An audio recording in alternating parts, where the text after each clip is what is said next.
You're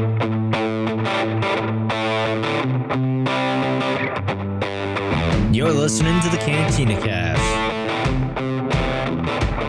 your home for thought-provoking Star Wars talk. Join Albert and Jonesy in breaking down the latest news, trailers, movies, and of course, your favorite characters from a galaxy far, far away.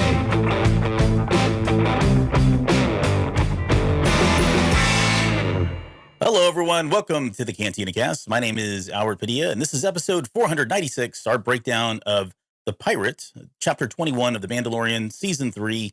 And I think it all makes sense now. I think this was the episode that finally gave us the direction that we were kind of questioning the last couple of episodes, certainly this season, about where all this is leading. I think it opened up a whole bunch of doors, a whole bunch of possibilities, theories. And at the same time, I think some things closed, and I've got questions about other things that we'll get to here in just a little bit. And speaking of questionable people, no, that's not right. Jonesy's with us tonight. He needs a new bomber jacket. Jonesy, how are you doing tonight? I'm doing well. How about yourself, Mr. Padilla? I am doing just fine. There is nothing that gets me more excited than space pirates. So I really enjoyed this episode a lot. Actually, there's one space pirate that would get us more excited if we saw that space pirate on screen. And that would be Maz Kanata. No. Nope. Oh. I'm sorry. The answer we're looking for is Hondo. Hondo. So, yeah. Nice try, though. Damn. I mean, it's only a matter of time at this point. When we got pirates now in The Mandalorian, you would think that all roads are leading to a live action appearance of him at some point in some way, right? Somebody who has the intel on what's going on, is a good guy. I mean, come on. It's a no-brainer. There's an animatronic of him at Disney World. So we've got precedents. Just bring the animatronic over. Exactly. I'm all down for it. Yeah, no, I'm with you though. This was a good episode. I enjoyed it. I think it was a lot of fun. And man, could the Armorer and Bo-Katan be more compelling, on screen together? I mean, it's incredible what these two do. Just the last few episodes, just in these small moments together. But it's just fantastic every single time they're together. Yeah. Well, let's get into. I think you've got a little bit of news. We've got a lot to talk about in this episode because it was a little bit of a longer one, I guess, if you would call it that, considering where we've been historically here over the last couple episodes. But yeah, I guess really only one news item. So this week in Star Wars had an interview with Ahmed Best. So if you want to hear him talk a little bit about bringing Kelleran back to life, it's a really good interview with Kristen Baver, of course. So another good episode that came out today. It's Thursday, March 30th, if you're in the future. So always go check that out. Good interview, and you can hear him talk a little bit about that. Other than that, just kind of housekeeping, right? So listener Q&A is coming up, cantinacast.com/question. If you want to get that in to us, we'll probably get to that after celebration because we think there's probably going to be a whole lot more questions as well. To those that have sent them in so far, thank you very much. But again, cantinacast.com/question will get you to the website form and send this over to us. Also on the CantinaCast web or YouTube channel, Lauren has been knocking it out with tons of content lately. Cataclysm, her spoiler-free review of the soon-to-come Lydia Kang High Republic book, is already out. The Blade, which is all that Porter Engle goodness for that series, it's now done, and so that is out as well. That comic came out yesterday on Wednesday, so go check that out. And then, of course, Jedi Battle Scars, following the ragtag crew from the video game, with a bit of a prequel to the sequel. Prequel of the sequel. Right, there we go. Got it right. Sweet.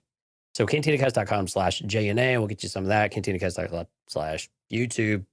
Get you all of that. And of course, if you're on that cantinacast.com/YouTube, you're one of our amazing live stream watchers right now. That is horrible. Gosh, I wish you could edit that into something better, but whatever. It's Jonathan very telephonish, but keep going, please. It was, yeah. Jonathan, Steph, Lauren, Sindarian, thank you. New name, I believe. So Dale and Sky as well. We see the folks in the background. We hope you will come say hi. cantinacast.com/YouTube will get you all of the things you need to be notified whenever we do go live. And of course, if you'd like to check out our Patreon content, which again has been, we haven't released any new exclusive Patreon content because of the doubling up.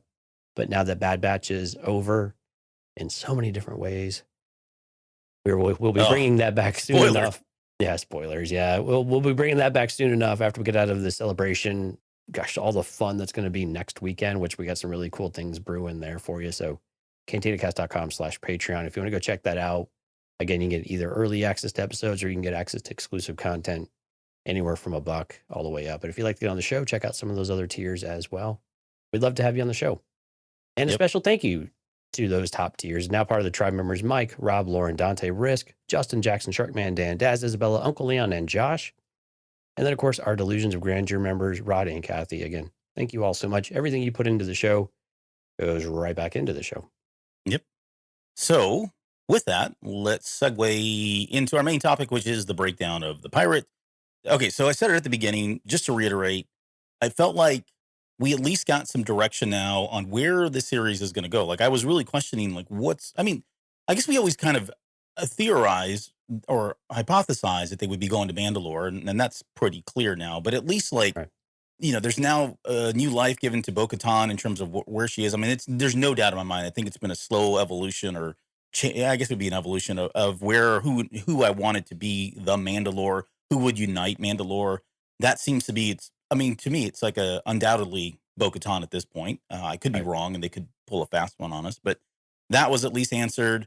We've got unification from the group now as a whole, at least from the Children of the Watch, that they're all in, and they're going to be spearheading this unification, which you would think, like, if there was any one group out there that would be like against this, right? It would be the Puritans. It would be the purists. But to have them on board, it feels like all the other ones, yeah, they might have their challenges, but I don't think it's going to be as difficult with them. Now, there's a couple things that are playing into that, and we'll get to that when we talk about the Mythosaur and where the armor is kind of coming from, her background, her motivation, that sort of thing. A lot of that plays into it. But the one thing that, as much as I love all of that, I could not help but watch this episode, and I mean, like, I can think of 2 scenes with Grogu in it, and that was it. Yeah. Right. I can think of maybe 2 or 3 scenes. I mean, Mando had his big hoorah speech about how we've got to go save Grief and that sort of thing. But for the most part, he kind of got relegated too. And that's probably okay. Like, I'm not saying it's excusable or anything like that, because I know some people are really upset with the fact that, Boba Fett got sidelined in his own series for like 2 full episodes. But I think it's pretty clear that that was the precedent that was set. In other words, they are going to come out here. They're telling this grand story that does intersect and cross the lines with a lot of other shows. And at some points, some of these main characters may get sidelined because there are other things they want to tell in the grand scheme of the story. There's a larger holistic story that's being told. So I do enjoy all of that, but it was a little, I don't know, it was weird not feeling like there was a great, Grogu scene or a great Mando scene, right? So we'll see. I mean, I would guarantee that's not going to be the case. I don't, if you looked at this whole series here, last 3 episodes, they're certainly going to have their moments to shine. And then the last thing I'll say, and I'll kind of turn it over to you as well for your opening thoughts, is just the pirates. The whole pirate thing is really intriguing. I love this idea. They explored it to some extent in the Aftermath trilogy. What was that Star Destroyer that they had taken over? You remember that, where they, like, the Oh, pirates had gosh. taken over and they were flying this thing around? They had it was awesome. It was a really cool side story. It was one of the cooler ones, I thought. But I'm not saying that they're going to bring that one back in. I forget the name, Dale or somebody, please chime in. But I really would love to see them pursue that, similar to what they did with Cobb Vanth and pursuing that storyline that was an Aftermath kind of side story that, we never thought would ever come to fruition. But so, yeah, I mean, there's all of this kind of in this, and I'm not even kidding you. This all leads to what we were talking about too at the very beginning with Hondo. Like, I don't understand how we can get so deep into piracy, and there's rumors of piracy going on that going to be playing forefront when we get the Skeleton Crew as well. So just do it, Disney and Lucasfilm. Give us Hondo Ohnaka. I mean, it's the time's up. We've waited enough, and you might as well just do it now. I mean, we've already got Zeb, so what's left to do at this point? So those are my quick thoughts. But what did you think about the show overall and some of the stuff that you were catching?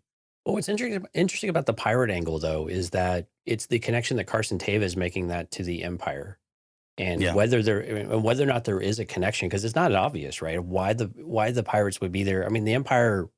You could draw some conclusions. You could draw some of those threads of why they would be interested in having pirates be in the sector or running interference or being a distraction to whatever they're doing in the background. Yeah. But it's still not clear what that true connection is. And again, they're not in cahoots together as far as, or at least I don't think so. At least as far as, a conglomerate or a taking over together. They're purely an ends to a means to an end, rather, for the Empire, if there's any connection there at all. It could just all be happenstance. But anyway, it is really cool. I like that we're not getting Hondo Ohnaka within the framework of these pirates, because that's not the Hondo Ohnaka that we know. right? He wouldn't be Sure. out there just pillaging and drinking in a school and all of that kind of stuff. That's really the only reason why Gorian Shard went back, was just to make sure his boys could have a drink in a school, because I guess it's on their bucket list or something. But Hmm. I like that he's not associated with that. So actually, I was totally fine with him not being a part of this episode. I was like, to me, it would probably upset me if he was somehow associated with them. But Hondo's kind of always a bit of a loner and opportunistic in other different ways anyway. So he's a much different mold. But yeah, to go back to the armor and Bo-Katan, I mean, you're right. We're finally getting that really clear sense of direction. But I gotta tell you, the star of the show in this one was Paz Vizsla, I think, in the speech, the rousing speech he did of saying, why do we do this? And to completely, bait and switch the whole group around them, and be able to finally and get behind Din Djarin and get behind Bo-Katan both. And I love just the way that the reactions you actually came through the helmets, came through the armors, right? Of just the sheer shock of it. So Yeah. it was really cool to see that, and to see that character taking on more of a leadership role, but in a more of a supporting type of role as well for them, but using his influence for everyone else to be able to support them in that way. And you're right, Mandalorian. So Din Djarin and Grogu took a bit of a backseat. But that's okay though. And it's okay that we have all of these other, and going with Carson Teva, and all of these things are moving parts, but they are all steering towards a common goal, right? They're all moving in the right direction. They're all moving in the same direction. I think that's what makes it different than what it felt like with Boba Fett. While it did feel like we were eventually going to kind of come back and converge the paths, it felt much more, I don't want to say laborious, because it would make it seem like I didn't enjoy it. But it did seem like we were lingering in those moments, and that we were trying to experience all of these things going with them, rather than it truly serving the actual story that we're watching. Yeah. Right. It seemed like it was serving some other story that we'd eventually kind of get back around to, or that we had to see. So we kind of crammed it in. This does not feel like that, and again, those were really good episodes of Book of Boba Fett, but Mhm. I like that these all still serve a purpose. They feel like they are still all part of that ongoing story. We're just getting different perspectives of it.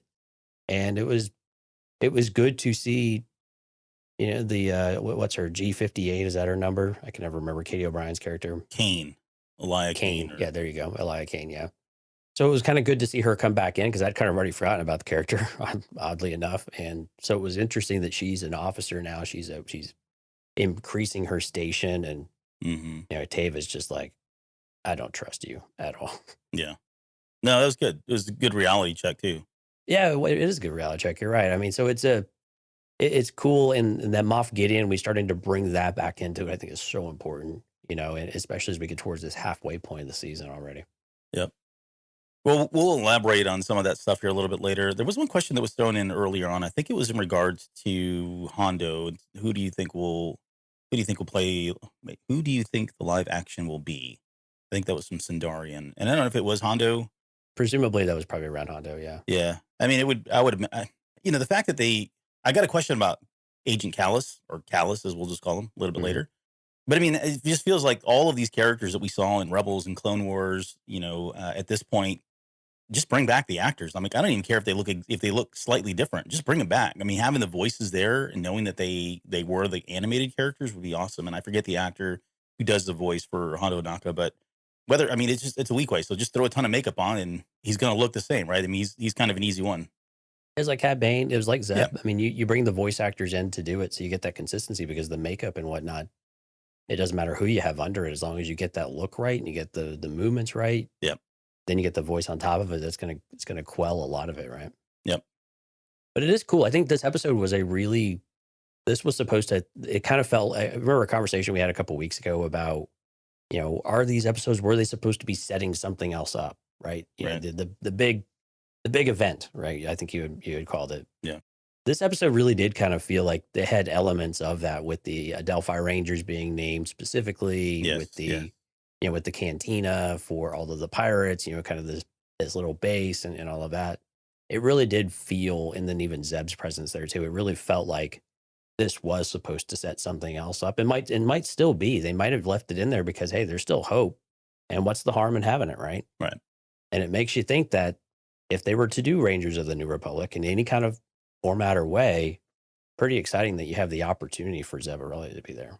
I mean, we'll find out probably here in a week, right? I mean, I would imagine if they've got something like that in the works, right? The train's already taken off. So at this point, you're going to probably announce You've already named Rangers of the New Republic. Yeah, right. You haven't officially killed it Yeah. in any kind of official capacity. Yeah. So you have a lot of optionality to even do nothing or to actually double down on it and give us something more. And if they mention it, then if they mention it next weekend then at Celebration, then you know it still has a lot of legs and it's still got a lot of life. It's got a lot of energy and support behind the project in general. Yeah. And they've had a lot of time. I mean, they've had the better part of 2 years to kind of reconstruct whatever that story was going to be or resuscitate it in some way if it was truly going to be dead, because Gina Carano was a big part of it. I mean, all of that is speculation. People have to remember we got nothing about Rangers of the Republic other than the dang title and when it took place. That was it. Everything else was purely speculative and fan-based, right? Theory-based. So, and think about it. Even if you have nothing right now and even you go to Celebration, it's all about messaging at this point. That's literally, it's all words that they're going to be able to share with this. There probably are no visuals at all to share unless they have really been able to keep this thing to wrap, which seems unlikely.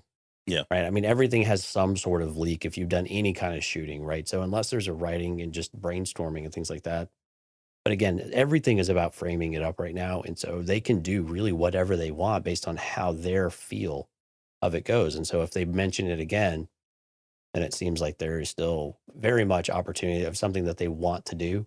And Favreau and Filoni would appear to be at the forefront of that. And again, it goes back to your point about, this major event, still very much something they want to do. Are they willing to lead us to believe that it's actually a reality of something that could happen? Yeah. Well, let's get into, I guess let's step through the episode here. I mean, we start with High Magistrate, excuse me. That's right. I like that he was corrected by his own droid at the end. It was I really enjoyed that moment at the very end, that robot. I don't know, I remember its name, but the android, sorry. But yeah, I mean, he's doing magistrate stuff, whatever it is, right? And then that all makes sense. And then the pirates come in, they start attacking. Gorian Shard, cool to see that he was returning. Still a little disturbing. I keep seeing more, there's similarities at times from Pizza the Hut to the Swamp Thing to, I mean, you name it. My brother he sent me a picture of, there's a character in Creepshow 2 that gets like eaten up by fungus or something like that. And I've seen that one now a few times. So it's a cool character design. Like, it's certainly different than anything we've ever had in Star Wars. And, I really thought he would be sticking around. And for the life of me, I can't think of how he would have survived the massive, fireball explosion, nuclear reaction that happened there at the very end. But you never know. There's no body, right, Jonesy? That's the rule. That's the rule, yeah. And wet firewood doesn't really burn all that well. So there you go. Maybe it's the same with wet algae bodies. I don't know. Yep, that's what we're going to stick to. That whole thing about he shot first and I shot first, and that had to be a little wink, wink, nod, nudge, nudge to Solo, because this is Favreau, right, doing the writing here on this one, on all of them, really. And then, Karga's kind of caught in this situation. He is really in a bad situation. Like, he wants to have the best of both worlds, right? He wants to be independent of the New Republic, but at the same time, he doesn't even have an army, really. Doesn't have a militia of sorts. Didn't sound like it didn't even have like planetary defenses of any sort, right? I mean, they just kind of came in and hovered right over. Hell, he didn't even know. I mean, you didn't hear that big Corsair floating over your thing until he walked out there and saw it sitting there. So he's in a tough situation, and it all makes sense, right? He's going to plead to the New Republic, and in some regard, I mean, Kane's not wrong. Like, I get that's kind of a move by the New Republic to say, well, technically they haven't signed up, and so we've got paying members, right? That kind of thing. Mm-hmm. I mean, that makes sense to me. Logically, it's still kind of a jerk-face move from them to do it, but I don't think the New Republic's necessarily in the wrong. But the amusing part of that statement, though, and I know it's jumping ahead a little bit, but it's all relevant. The amusing part of that statement, there was a backlog anyway. So even they said, well, even if we could get to them, well, a bunch of other people really want help too, and we can't really help them either.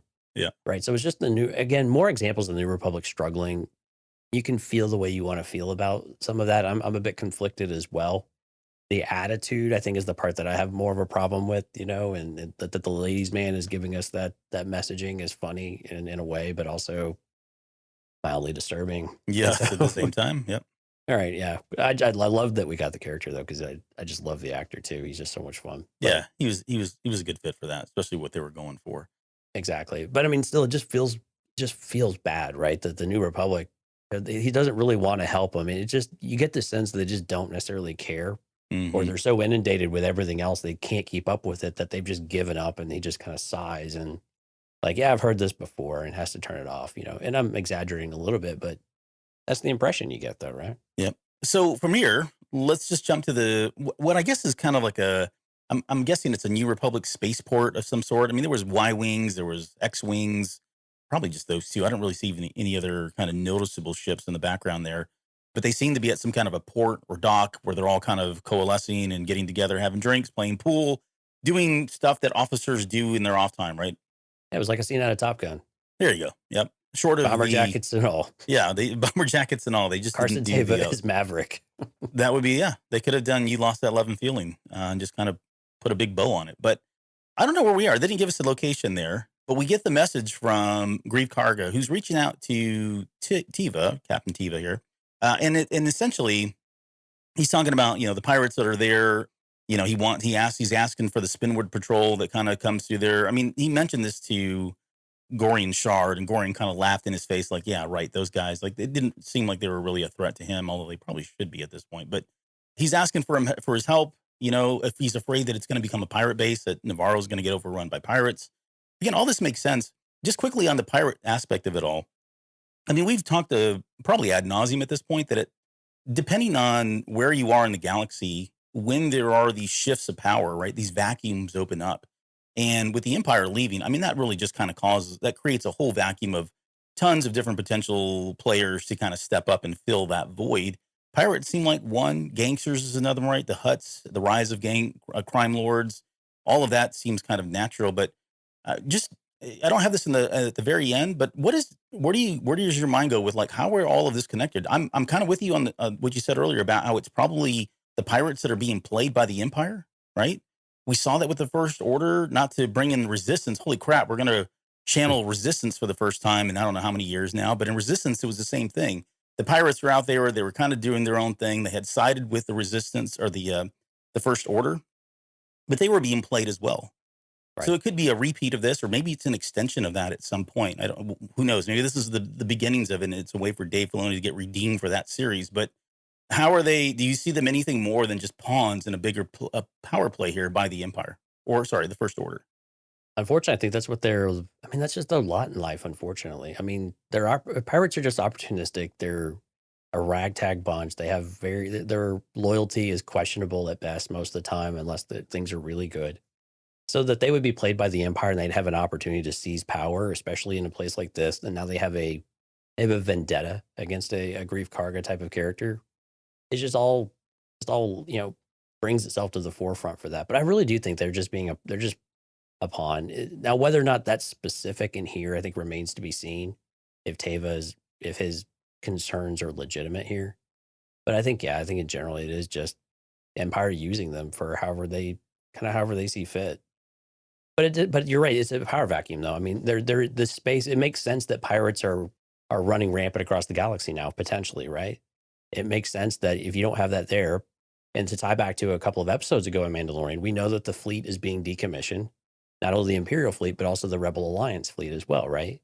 Which makes sense because you need to demilitarize after a major galactic war to give your citizens confidence, even after all these years, to give your citizens confidence that you're not going to start another war, that you're just as bad as what you replaced, right? And we know from the Claudia Gray novels that concern was always there, right? The optics, the perception that the New Republic was going to be just as bad as the Empire in some ways. And so we also see maybe a state of disrepair or having to do more of these repairs because we saw a Y-wing there without one of its tails there. So whether or not that's just in repair or maybe disrepairs remains to be seen. But again, resources are limited, which is opportunity for those who are seeking opportunistic type of things. And again, this is why bounty hunting is still a profession that works. Mm-hmm. And we've seen this in various things with Mandalorian going around doing work for other people. We've seen Gorian Shard's crew. And then we've also seen the other group, like when Mando went and kind of had his big redeeming or his big entrance in Book of Boba Fett, right? I mean, it's just that kind of thing, right? It's just underground activities are always going to be there. And with the New Republic, they can't keep up with all of it. They're not prepared for that type of thing. The Empire couldn't do it either, to be fair. But now it's running Well, rampant because you don't have that iron fist around, around in the Empire's deep pockets to be able to pay them off whenever it worked and was suited them. yeah. I do have a question there, and we'll touch on this, elaborate more, because I have a question at the very end to kind of talk about what the heck's going on with the New Republic. And on one hand, I would agree that they're taking some wrong steps and doing some things that are certainly questionable, kind of flying the face of our heroes that for the better part of 20 years or so during the rebellion, right, and what they fought for, but Welcome to bureaucracy, my friend. yeah, and that's exactly it, right? I mean, it's much more nuanced than that than I think people Right. are thinking. And while it would be really easy just to make it black and white, we're well past that in Star Wars, right? We get into the weeds and all that at this point. So, but more on that here in just a little bit. I want to talk about my holy what balls moment when Zeb walked out on, and it was one of those things where he walked out on stage and I was like, oh cool, it's a Lasat, and then he said something. And I Hey, about just jumped out of my you skin. knew it was Steve Blunt. Oh right yeah, away. I mean the voice is so iconic. We all knew who it is, but then again I started thinking like, what the heck? Like, what is he doing here? Like, last we saw him, they were heading to his home planet to kind of help rebuild his race. He had Callus with him, right? They had found this kind of secluded outer rim, way in the middle of nowhere, kind of place to start rebuilding all that. And yet here he is now floating around as part of potentially the Adelia, or what is it? It's not Adelia. What the heck is it Go called? Delphi Rangers. Delphi Rangers, yeah. I mean, is he part of the Delphi Rangers? Is he just part of the New Republic? Like, or does he need, the work, the money? I've got a lot of questions. And then where's Callus at? Like, I'm ready. You might as well just bring him in too. I'd like to see him working as part of the New Republic, or maybe even the fledgling Resistance at some point. Yeah, it was really cool to see him. I mean, again, it makes sense that at some point Zeb would want to join up with the rebellion. I'm right. I mean, it's all pretty connected in that way. And Callus is an interesting one too because he was more fulcrum. It was undercover, so it'd be interesting to see where that character has gone too. But yeah, this was a Mhm. really pleasant surprise. It was not expected. And again, the way they animated the character, and of course, Steve Blunt's voice is so perfect and iconic in that role. It was just really cool, and they did a really good job with the character, I thought too. And Yeah, it was very casual. It was more than a cameo, but it was not enough to really beat that horse or to do and confirm it. They did confirm it in the credits, though. You can see it's yeah, actually Zeb, so it is confirmed to be Zeb. It was just a lot of fun, and again, it just gives you hope and promise that more character, and we know more characters from Rebels are coming out. And you're right; it's basically who's not going to be shown at this point. right, yeah, And yeah. it just seems like everybody's on point. There's one character Kanan, that will not be seen. Kanan and will that not be there. He will not be there. And if anything, that's because Freddie Prinze Jr. recently came out and said that and he said this multiple times over the years. He's like, I don't want to come back and do the character because it was the way that character ended, even if it was in a flashback or whatever else. He didn't really care for it coming back in Bad Batch either. He's like, the character was just finished so well that he feels like anything would cheapen that moment. That he's like, people cried and that was a great thing, Hmm. He's like, let's not cheapen that. So we know Freddie Prinze Jr. would, at least vocally, he has said that he has no interest in coming back to the character. So even though Hey, he's we know dead, how these Star Wars actors are, right? You splash the cash, they'll come back. Look at Harrison Ford. this is true. I mean, you have to take a little bit with a grain of salt because things change. Hey, give him 10 years and maybe he'll be like, hey, remember that Kanan character? Yeah, right. Mortgage is due. Can I get in on that again? So yeah. So okay. So Zeb, are you saying? Do you think we'll see him again in the next 3 episodes? Is he slotted for season 4 of Mando? Is he slotted for Ahsoka? And they were just kind of priming us for that. So I think it's a bunch of no's probably not going to see him. I don't think he was part of a Delphi Rangers either. It just seems like they just knew each other in the same circles, which makes a lot of sense. Sure. Yeah. But again, I think this was more of a if there is going to be an announcement for Rangers in the New Republic or something similar, I think it's a definite yes that he shows up. I mean, I think it's like 98, 99% Hmm. that he would be a part of that show. It's expensive to have that much CGI on a character on the screen a lot, which is why I think he's probably not in this one. Again, our story for Mandalorian season 3 is very much about Mandalore. There is a New Republic component to all of that, but it's still coming together and it's still a bit ways out. So if we did get another Zeb moment, it would probably be another very localized, very small moment, nothing substantial in that way. And then we'll have to just kind of see where the season takes us, I think, in that front. Like what is the Imperial angle at the end of the day? Yeah. And what's the direction the show wants to take with the Empire and the First Order once this season is over? Yeah, no, I'm with you. I think he was there to kind of say, look, we can do it, and this is what he's going to look like. More to come, whether that's the new series or a new series. If not, then it would be Ahsoka. Like the problem with I have with Ahsoka is that they've been pretty open about that series is supposed to be focused on Ahsoka, Sabine looking for Ezra. They've never made mention of him. I'm not saying they can't do that, but I don't know. Is that really where do I want to see him in there? Yeah, selfishly, but I think seeing him fight as an official member of like the New Republic or even the beginnings of the Resistance, I mean, that would be more intriguing and exciting to see him kind of run around doing that. But either way, the CGI looks good, the character model looks good. This was a big difference than seeing the Grand Inquisitor, right? Mm-hmm. Much more in line, true. Yeah, much more true to the animated character visually than what we have with the Grand Inquisitor, right? So it was all good stuff. I really, really enjoyed seeing him. Okay. All right. So we get and basically he has that little moment. He's like, good luck. You're going to need it. Like, I've seen that before. And so we cut over. He's like, well, I'm going to submit a report, official paperwork, realizes that's probably not going to do anything is what pretty much Zeb tells him is like, there's just too much going on. They're backlogged. They're not going to listen to you. He's like, well, Teva says, well, I'll just show up in person. They can't ignore me. And so we cut over to Coruscant, him coming in. Well, before we cut to Coruscant. So did I miss anything? Yeah, we had a few cameos there. Oh, yeah. Sorry, the cameos. Go ahead. Because you got the names in front of you. I don't have them written down. All right, yeah. So as you cut back and they're across the bar, you can see the brim of a hat. And when you see a hat, it's got to be attached to a certain someone. But we get the three characters of Jib, Sash, and Trapper, of course, which is Rick, Famuyima, Deborah Chow, and of course, Dave Filoni as well, all sitting at the bar. And you can actually see Deborah Chow's face quite clearly whenever you pay attention to that. And Rick, you could see as well. And then when they pull way back, you could see Filoni in a bomber jacket, in his hat. It basically just looks like he showed up for work. Yeah, I mean, there's no difference than his real life counterpart. Right. But it was really cool to see them kind of hanging around the bar. It was while it's obvious whenever you see it, if you're so focused on Zeb and you're just watching Zeb, you really wouldn't notice it because you're just so entranced, like, oh my God, we got Zeb on screen. Yeah. And they're kind of in half shadow almost at some like not really full shadow, but there's a little bit of shadow going on there. Yeah, definitely the depth of field, right? So it's blurry in the front and the foreground while we're focusing on the back. And it's not until we pull back a little bit, you see Deborah Chow very clearly. And then when you pull back to the whole bar, if you know where you're looking on the right side, you see them really clearly as well. Yeah. So they're kind of hiding in broad daylight kind of thing, but they're very much there. So that was kind of cool. Yeah. Yeah. Very cool that they snuck that in there. It makes sense because we've seen them in X-Wings before, right? So it's cool that they would be hanging out having a drink.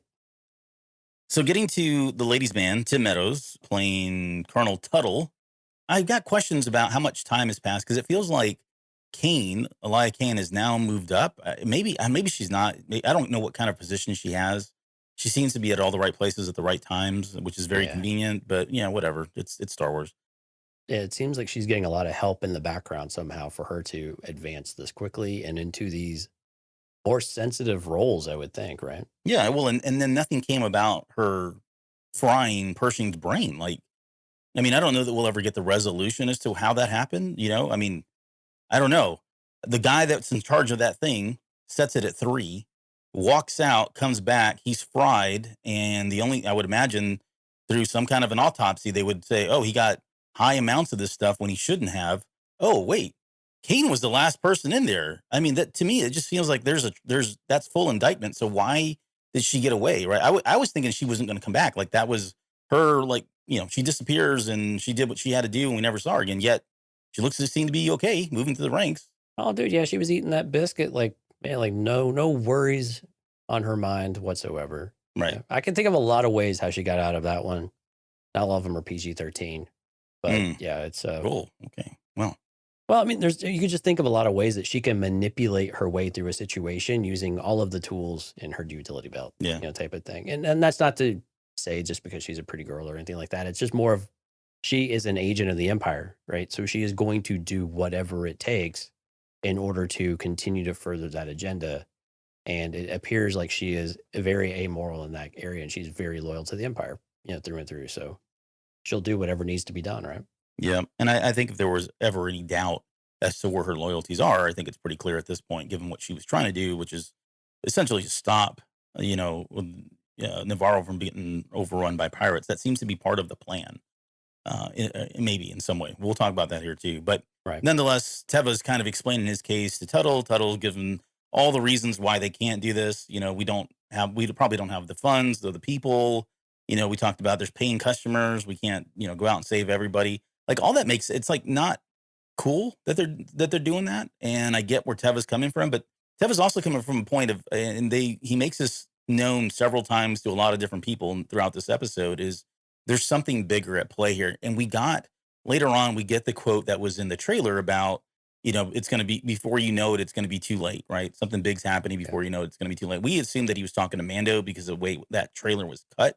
It turns out he was talking to Tuttle. So he's trying to make people aware. Now, I don't even know that he really understands truly what this is. He just feels like there's a connection here. It's very similar to what we saw in Andor, right? Where she was trying to put all the pieces together and knew that something was going on. There was something weird going on. This is just the inverse of that now with the sides. But from Tuttle's perspective, he's not going to try to do anything. And then he gets completely sidetracked, I guess, or she just happens to be there, right? Kane's there and he asks her, what did you think about it? And of course, she's, siding with giving him all the more reasons why they shouldn't do that. So I guess the question here is, what is the motivation? Like, what is her motive to ensure that Nevarro falls, I guess, or the pirates continue to grab hold of an area?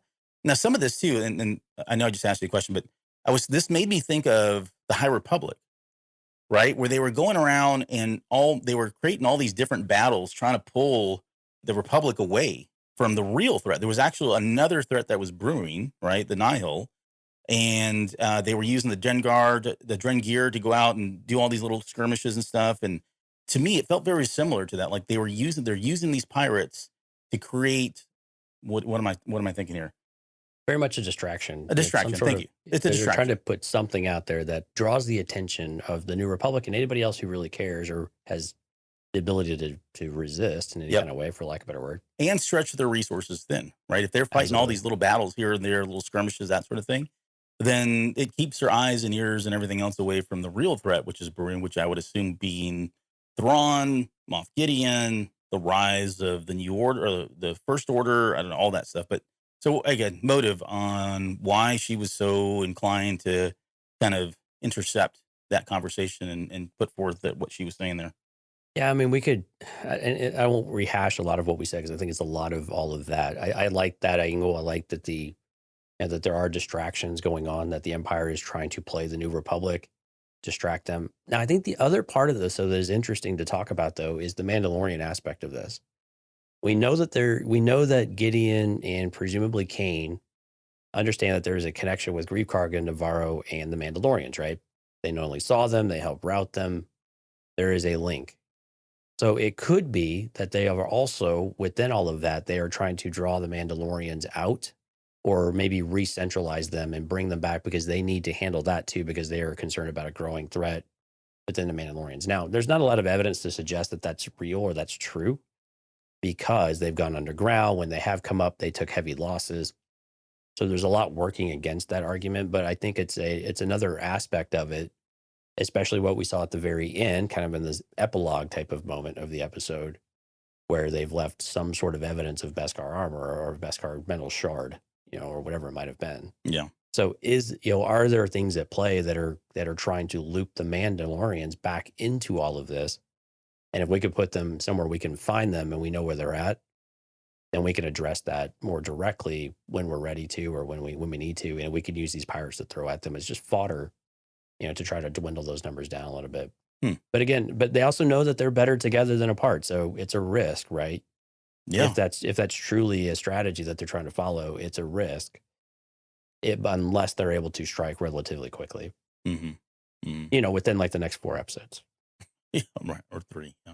Right. In the next like 2.5, 3 hours, can we strike the Mandalorians? Yep. So Teva's, I called it Tuttle rebuttal, right? He's saying there's empires in the streets, ties overhead, Moff Gideon, there's pirates, it's all connected. He's not really sure how. And then it's all reports, right? It's not real hard evidence. It's all reports. I think that's the major difference here of why he doesn't have much of a leg to stand on. It feels like he's on an island doing it because there's no There's no video evidence. There's none of that. It's just all kind of hearsay at this point. Mm-hmm. Yeah, eyewitnesses, that sort of thing. Well, maybe questionable eyewitnesses at that too, right? Yeah, that's fair. They get into this whole exchange, and this is where I really enjoyed it. Like you could tell that.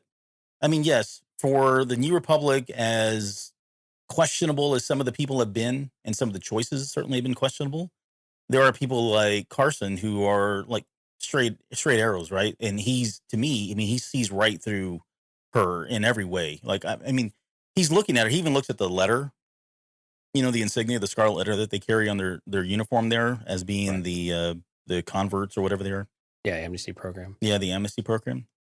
I think he has his doubts, and he makes a good point. Like, he makes it basically saying, look, you guys didn't defect, right? Because you had a good conscience and you didn't want to be a part of this horrible thing. You were captured, and we gave you the opportunity to convert. And so that doesn't prove anything, at least in his eyes, right? I mean, all the burden of proof and that responsibility is upon them. And until that, I mean, that's, I'm with him. Like, I think a lot of folks are like that. I think we question the whole amnesty program in itself. Like, I'm sure there's some good apples in there, but man, there had to be a lot of bad freaking apples. And I don't know if that's really the right thing to do. It's tough, man. At one point you feel bad that if it were any other character, you would probably have a much more negative reaction to Teva for having that of like, give them a chance. They're trying. Yes. Maybe they were conscripted. Maybe they didn't have a choice. They were forced into service. They did what they were told because they knew what the consequences were because they just saw it every day. But since it was Kane, and we know that she's a bad apple, it just kind of like, yep, no, he's absolutely right. But then you kind of feel bad on the side of like, well, not everybody's like that. Pershing. I know you have I think he's on the good side, but we'll agree to disagree on that one. I think he's on the side of science. So I don't think he's good or bad. I think he's just on the side of science. And what brings all this out is the fact that she kind of plays this card. She's basically saying, look, we should go ahead and let them suffer. That way they learn their lesson, right? They don't want to sign. They don't want to sign. They want their cake and eat it too. They want to be part of the New Republic. They want the protection of the Republic, but they haven't signed. So maybe it's good for them to kind of sweat it out. Maybe it's good for them to take a couple punches in the gut, and then they'll come over. And that's when Teva's like, you're starting to sound like the Empire, right? That's exactly what the Empire would do. That's not how we work. That's not how good people behave. It's exactly right. I mean, it's a, you penalize them, like you're giving them exactly what they want. So we're being respectful of their wishes, but doing it in a very, just a terrible way, right? Of not helping them when they're getting bombarded, but saying, no, hey, we're just being respectful of what you want. It's so narcissistic in its own little way, right? Mm-hmm. So you kind of feel bad in that regard, but there's a quick scene there where Moses is taking the people to the mountain. No, I'm kidding. It's the Reef Karga is taking his people out to, I don't know, the Salt Flats or wherever the heck they are. Lava Flats, yep. Yeah, proclaiming that, the New Republic's on the way. He's calling for help. I mean, and they're like, I can imagine they're thinking the same thing. Like, this is a joke. They're not going to show up. And they don't, of course.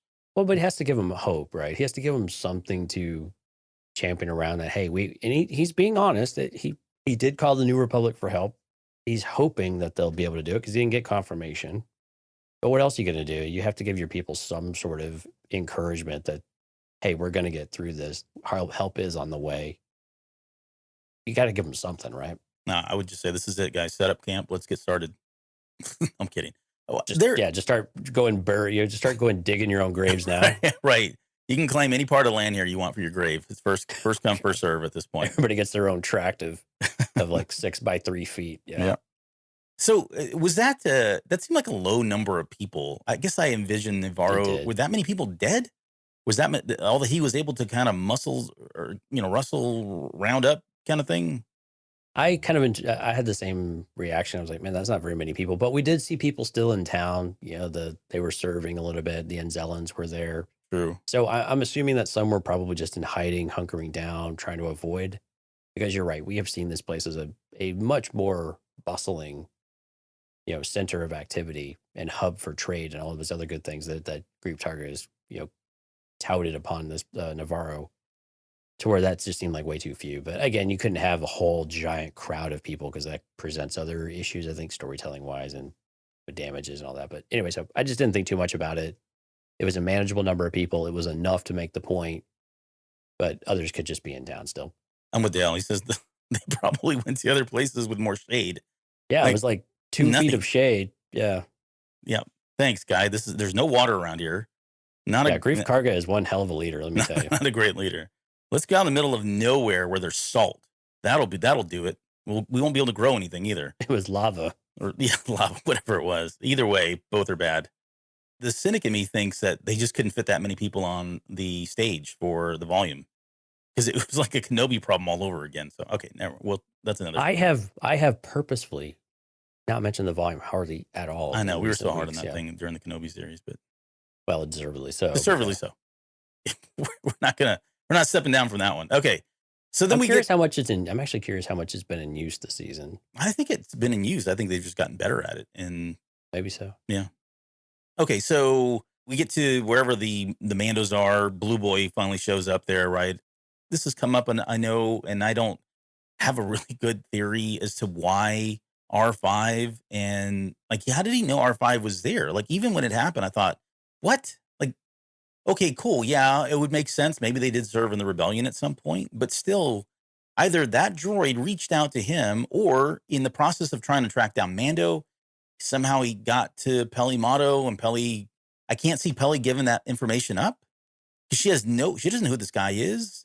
It seems like she's got a problem with authorities anyways. So I'm with you. I was struggling to remember how Carson Teva would have known R5 was even remotely associated with Din Djarin and company. there's not. I mean, he's been sitting for I don't know how many years, or at least right with Peli Motto.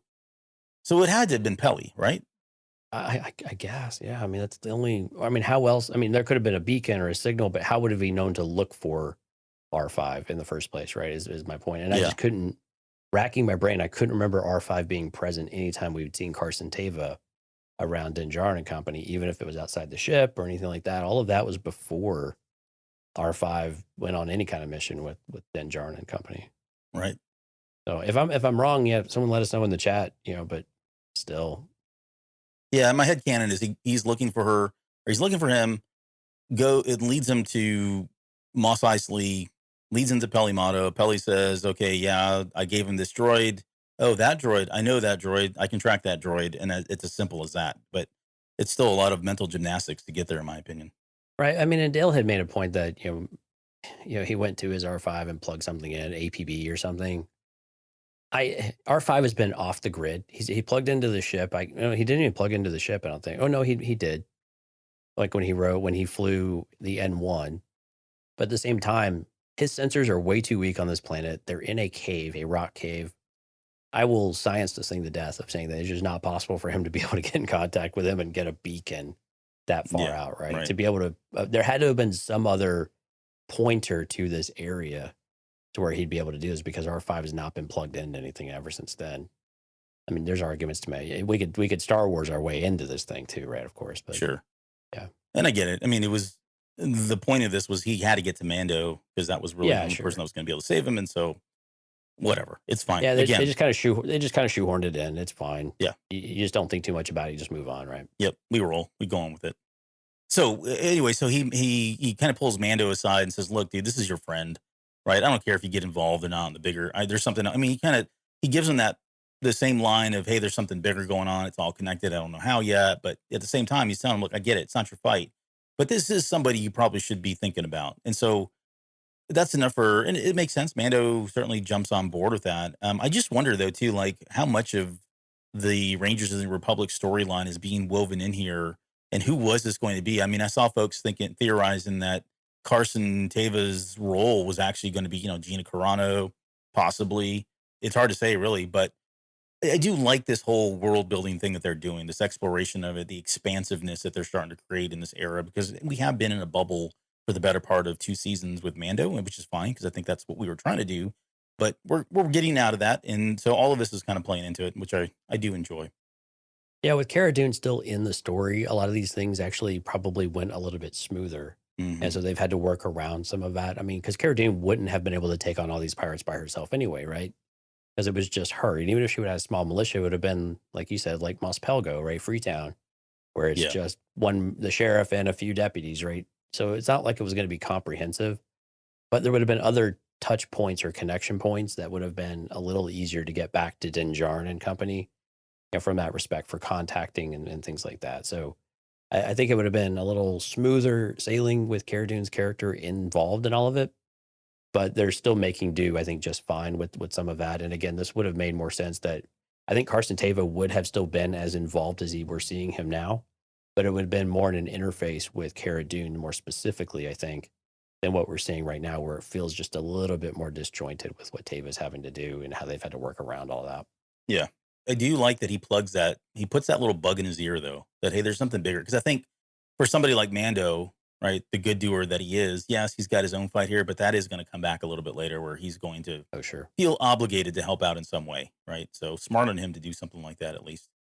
Of course, he makes that comment about, hey, you guys are going to relocate anyways, but just, your location's safe with me kind of thing. And they end up relocating. In fact, they go the extreme. They're going to relocate and they're just going to be out in the public, right? That's all good stuff. But I was just going to comment that I don't know if that Mando would have trusted him. Like, I think Mando would have trusted him, but I just don't think the Children of the Watch and, Paz and those guys, they have no reason to trust that guy. He's just a New Republic person, right? Yeah, that's why I like we get the basically the talking stick, scene where they're actually going and debating it whether or not we're going to do this or not. Mm-hmm. And Din Djarin knows he's got to go, and he told Bo-Katan as much, right? He's like, I need to go. It's the right thing to do. It's his friend. He knows he can't leave him out to dry, especially if he's in danger. They've created a relationship. They've gone through a lot, so it just makes sense. You take care of your own kind of thing. Yeah. Yeah, he makes a case for him. I'd like his speech about how, he talks about the time is now to kind of live in the light once again for our culture, for our children. He's saying all the right things that Your have. children are going to not wear, they're going to get some vitamin D on their skin. Yeah. Or they're going to be all bundled up with their helmets and everything. They got to be the paciest people in the world. They never take their helmets off. They're constantly wearing armor. But yeah, I mean, he's saying all the right things because these are all things that were, they're important to all cultures really, but they were important to the Mandalorian culture, and they're, a far cry from where they were back in the Clone Wars days and even, before that. So all that makes sense. Doesn't really feel like living, right? No. I mean, they're just in hiding. They're like cockroaches just running around. I mean, literally, they were living in the sewers, right? Just trying to stay out of sight, just scraping by. But now they have a chance to actually carve something out for themselves that feels like theirs, right? Yeah. And then Paz Vizsla, who pulls a big fast one. He gets up there. He's so dramatic. Oh, I've fought this. I don't, he was, I mean, I like the fact that he basically said this is Sparta finally when he comes around and says, why do we fight? Because we're Mandalorians, and everybody gets on board with all that. But I think really it was the catalyst and the change for him. Like, all these characters are going through some pretty rapid changes, and I'm okay with it. There are parts of me that I struggle with, like, boy, that was a quick, 90-degree turn for this character or that character, specifically Paz, and then later on with the armor to some extent. But I do like that the reasons why, even if there's not enough there, the reasons why make sense. And for Paz, I think it was just that brush of death with his son, right? Acknowledging that they've been living in space Florida, where at any point crocodiles come out and take your body or take your child. I mean, that's not a life that he wants to live. And how many times, they've already fled a couple of times. They got to be sick of this. And so I get it. He's a father. He wants to take care of his son, similar to what, we see with Hunter and Omega, or what we're seeing with Din Djarin and Grogu. So for him, I think it was that, again, it was that brush of death with his son and realizing, okay, I can't keep living like this. We can't keep living like this. And so we need a better life for him. I need a better life for him. And that was enough. Of course, he backs it up with all the other stuff. But at the end of the day, I think that's his prime motivation. And maybe so. I think what I do like about it, though, is one, this is the way we do take care of our own, but he has to make a point that it's his respect for Din Djarin. And I think it was important for both Din Djarin and for Paz to acknowledge, hey, we've been on opposite sides with Grief Karga. We've been on opposite sides, Paz and Din, but we have found ways forward. This is all setting the stage, right? This is all just more fodder for what we get from the armor later. We have been changing and evolving. We can make different choices than what we're doing. And I trust these two people in front of me, Bo-Katan and Din Djarin. They have proven their worth. They have proven their commitment to us. And they have a friend in need. They have something that they believe in.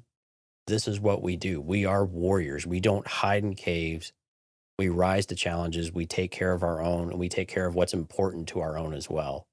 And so I like that that's the narrative that he's really driving behind all of that. Yeah, I think, the wanting something for your family and for the kids is absolutely a huge driver as well.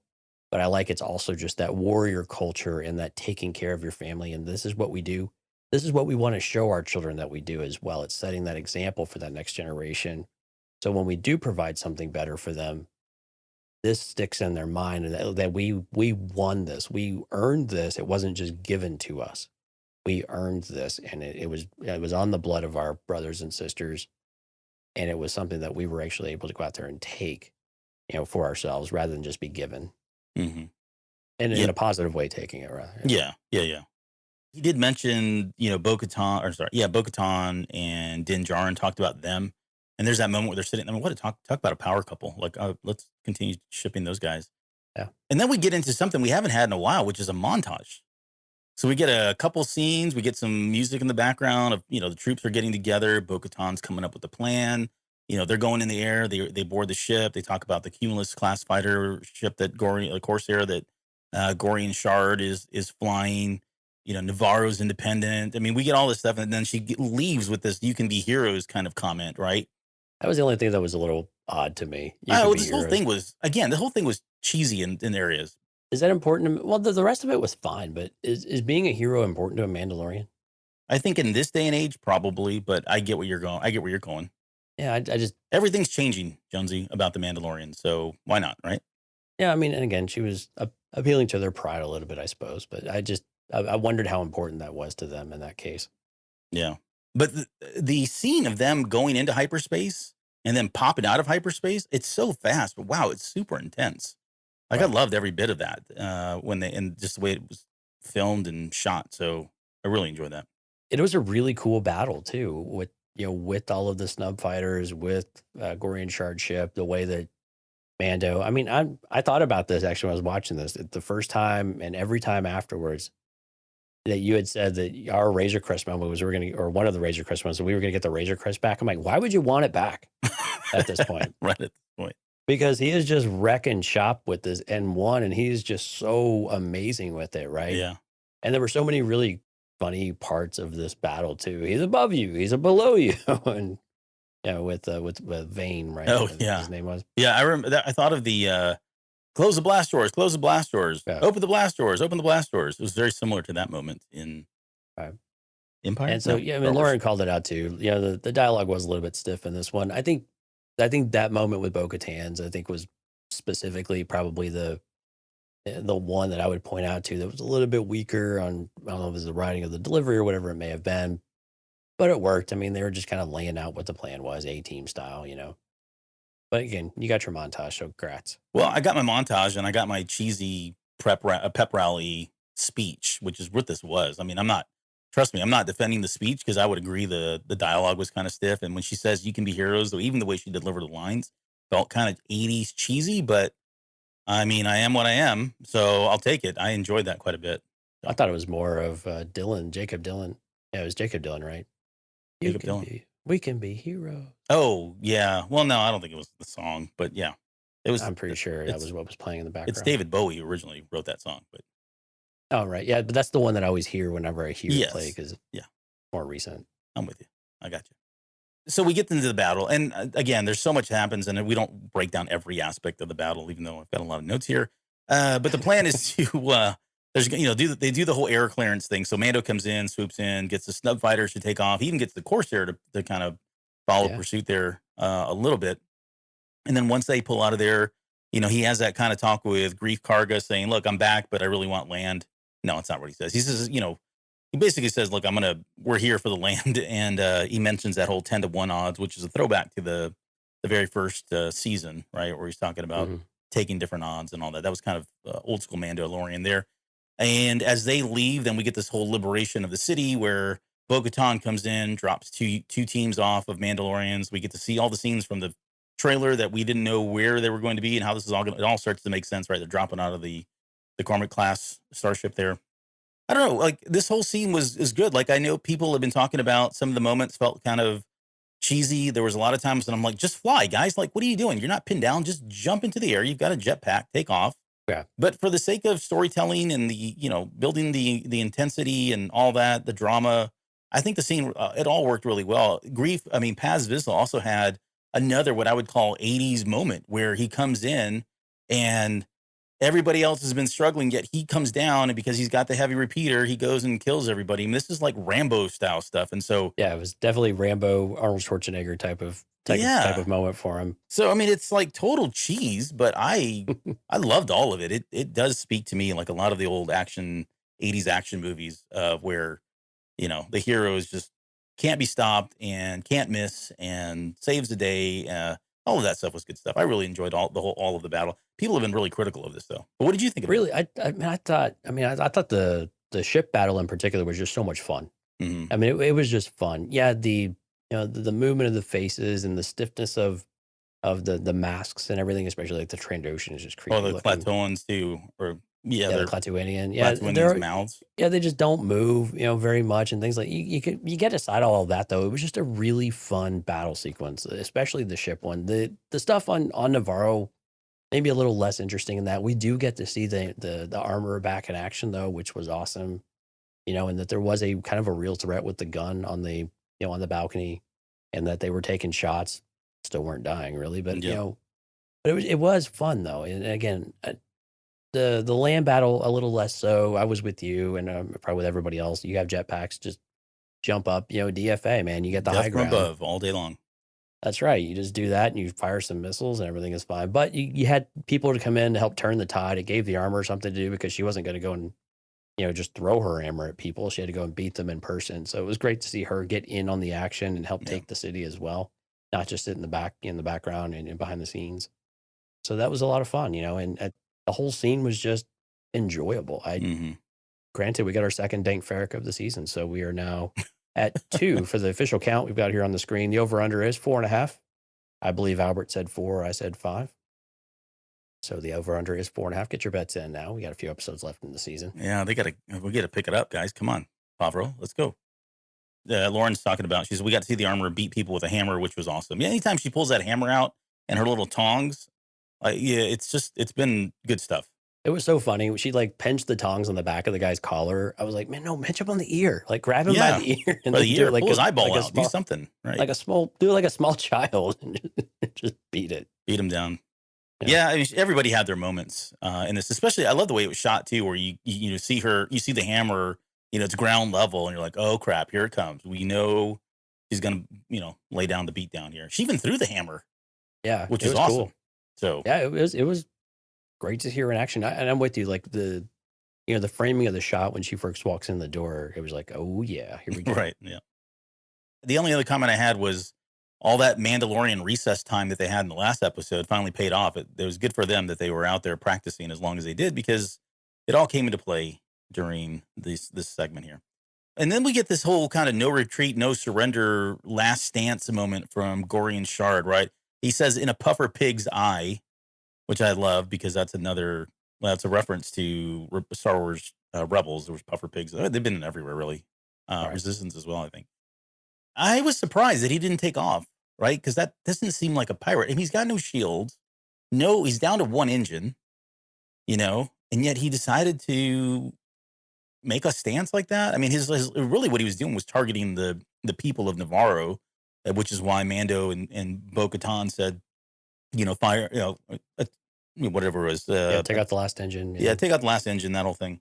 So I don't know. It just doesn't, it seemed kind of weird that he would do this. And again, more than anything, I think I was disappointed because I thought they were setting this character up to be kind of like this, looming threat. Still an underling and still somebody who's kind of paying up to the remnants of the Empire, First Order, whoever that is. But he's gone. Like, I can't see how he would have survived that big explosion that happens there at the very end. So, oh well. Yeah, if the ship had just crashed and didn't have all of the exaggerated explosions behind it, maybe. But Vane did escape. True. And Vane is he has a grudge, and that that came back into this episode as well. And so I think that is another opportunity where that character could come back in some other capacity, whether it's this or a skeleton crew or whatever. So I think that it lives on But yeah, the Gorian Shard, Pirate King Gorian Shard is now no more. Pirate Like, King okay, well, Bane, is that, you think we'll get that? Do you think he steps I don't in, know. takes over Does what's he? left? I don't know. I don't know if it's really an official title or it was just a moniker you get after enough time. But I don't know. It'd be curious though if he did adopt that that stature or that throne, if you will. Hmm. That'd be kind of cool. I mean, I hate that character, but I hate him in a good way, you know. But Right. oh, the other thing I was thinking is, okay, maybe he jumps in an escape pod and we don't see that, but then that doesn't seem like he would Well, do that that. would be dumb because I mean he was the one that completely ran his ship basically, all out. Just doesn't matter what happens, we're going to go all in. Like you pointed out, all the odds were stacked against him at that point. He could have just got out, and they Yeah. would probably let him go. Would they? Because they kind of, I guess they didn't really let him go last time. But So Lauren's asking, why would they kill Gorian Shard so fast? I hope he's not dead. you know what? If Gorian Shard isn't dead, then No. other characters are definitely not dead in other Star Wars series. Other Star Wars series that may have aired at the same time as Not ready to talk about it. Okay. Sorry. Not ready to talk about it. All right. So then we get the conclusion, at least the conclusion here on Nevarro. They're talking about, did you catch Bullock Canyon? Yeah, I did. Like throw a nod to Jeremy Bullock, who played, for anybody that doesn't know, played the original Boba Fett in Empire Strikes Back. So yeah, and it's actually spelled like his last name. like his last name. Bulloch. Yep. Yeah. But yeah, he's basically saying, look, everything from the lava flats, thank you, I guess, to Bullock Canyon is now Mandalorian property. And he has that little speech about, you may not have a home planet, but you have a home. It's very, high magistrate, politician kind of speak, which is really cool. So it feels like, especially what the armorer says at the very end, right? It does feel like the larger main objective for the Mandalorians in time is to take back Mandalore. And I've got questions about whether or not we're going to see that this season. I think we were all in on that happening this season, but with 3 episodes left and a lot to really kind of reconcile, maybe not. Either way, it does sound like at least temporarily they are going to be set up here. And she says that Bo-Katan, not to jump ahead, but she says Bo-Katan is going to go out and start bringing different Mandalorian tribes to Nevarro. And so they're going to, it sounds like they're going to set up shop, coalesce, get their forces together, and then make one big initiative to go to Mandalore and retake Mandalore. That's how I took it all. But I don't know. It was a weird, maybe not a weird thing, but I didn't have them setting up shop again on Nevarro on my bingo card of what the Mandalorians were going to do this season.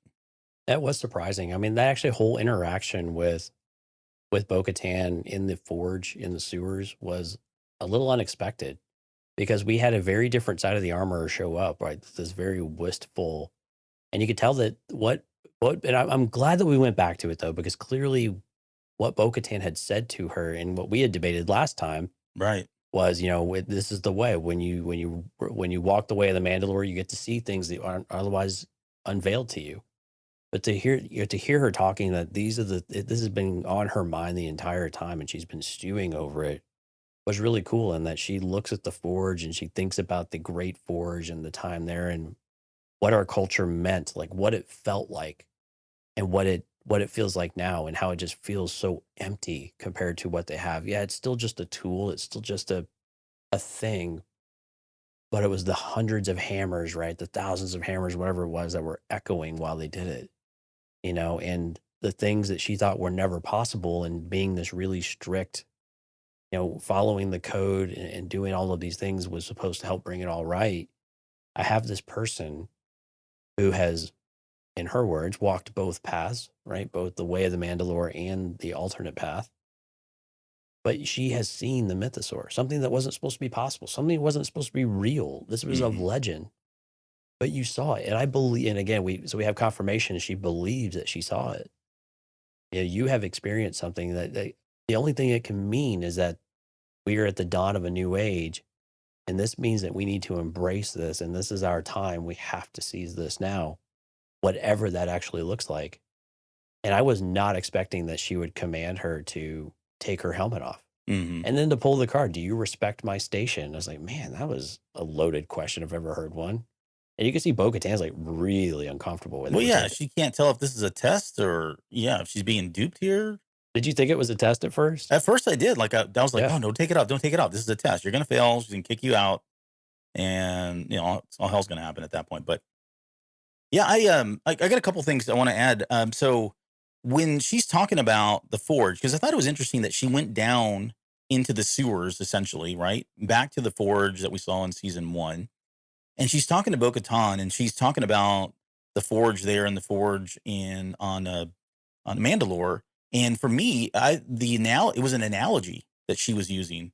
The armor, was that small forge, and she was talking to Bo-Katan as though she was the forge on Mandalore, the Imperial, that reigned, right? But at the same, and she says they both serve the same purpose, even though she was there and the armor was there on Nevarro and she was out there on Mandalore.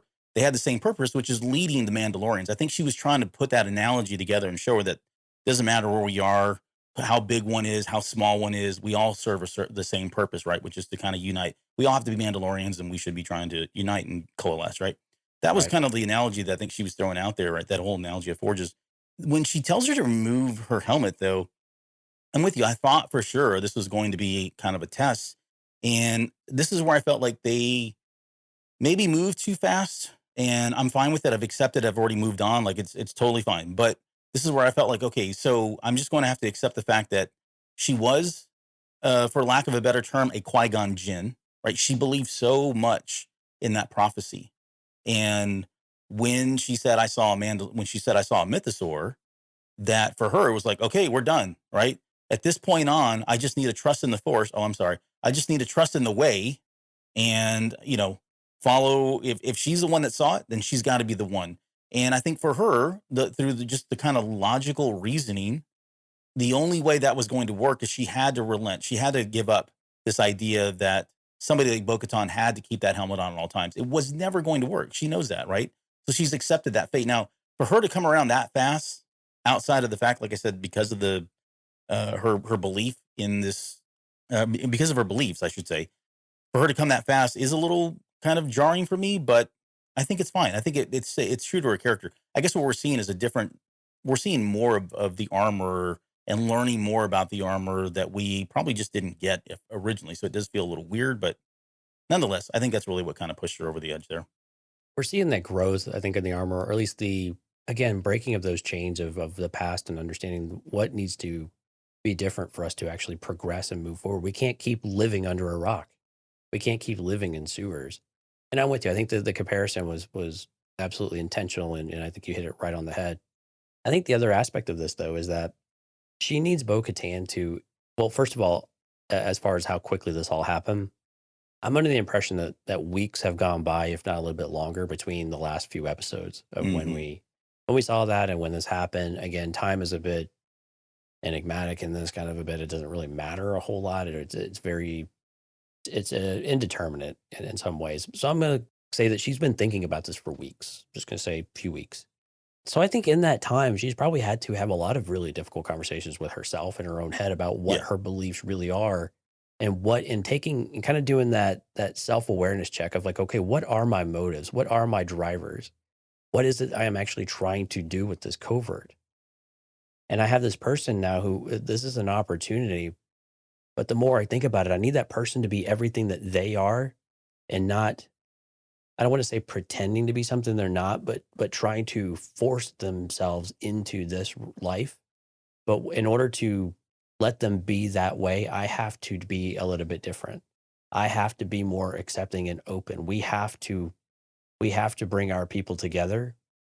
We have strayed from the way, but we've strayed from the way in so many more ways than just taking your helmet off, right? And we are much better. Again, what Bo-Katan has even said, right? We are much better together than we are apart. We're much stronger. We can do a lot more if we just put some of that aside, and we define the way for now of what, not just for now, like temporarily, but we need to define our way now. Hmm. What is the way of the Mandalorian people? How do we move past all this infighting and bickering and power mongering and distrust and lack of loyalty to our people? And so I think the armor, I mean, over these course of weeks, I think has had a lot of time to think about all of that. Yeah. Yeah. And again, what Bo-Katan and what Din Djarin have done, and she already knew this about Din, I think, but with Bo-Katan has continued to show her that she is committed to taking your helmet off and on. Okay, big deal, but she's willing to go and put her life on the line and care for a covert that she has no loyalty, no real reason to do anything for, but is willing to be able to do that because it's the right thing to do. And it's how they were brought up and how they believe in this culture and believe that this is the right thing to do. They believe this is the way, or that activity, or that what they're doing is the way, and how they're supposed to do it. And she does it without thinking. Mm-hmm. She went straight to her ship and went straight after the kid. Yeah. And I like in the Paz Vizsla thing when he admits that she went after her when we all gave up. You just see his face drops, and you can just feel the shame. Yeah. No, I felt it too. Yeah. That he was guilty of that as well, and other people were like, "Oh yeah, crap, yeah, we kind of thought it was lights out for Ragnarok there." Yeah, it was just another youngling or family dying, whatever. But again, I like that's a really key moment that you have to tie back into some of that too, right? All of those are meaningful moments that you have to tie back in. Yeah.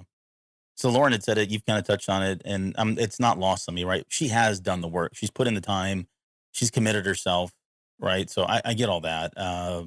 She definitely has made a case for herself on top of the myth or the legend or the, whatever of the mythosaur, seeing the mythosaur.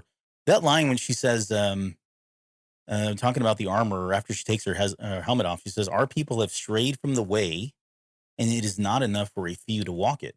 So we must walk it together," right? Acknowledging that the way things are going just is never going to work, right? They have to come together. And if they continue to be who they are, they'll never have a one unified Mandalorian or Mandalore. Did you think she was going to take her helmet off too in this moment? I didn't think so, honestly. I don't. I know some people have. I was questioning it. Yeah, I think some people have talked about it. I mean, that would be a huge character jump for me. Like that would show a lot of growth, and we would just have to accept a lot of disbelief that there was a lot of self-reflection going on, right? In that time period, maybe more than this. But no, I never thought she would going to. I did see people talk about that. Like I thought for sure she'd take it. I mean, I guess I could see it now retrospectively. But the other thing when she was saying, "I was taught that the mythosaur existed only in legends, and yet you saw it."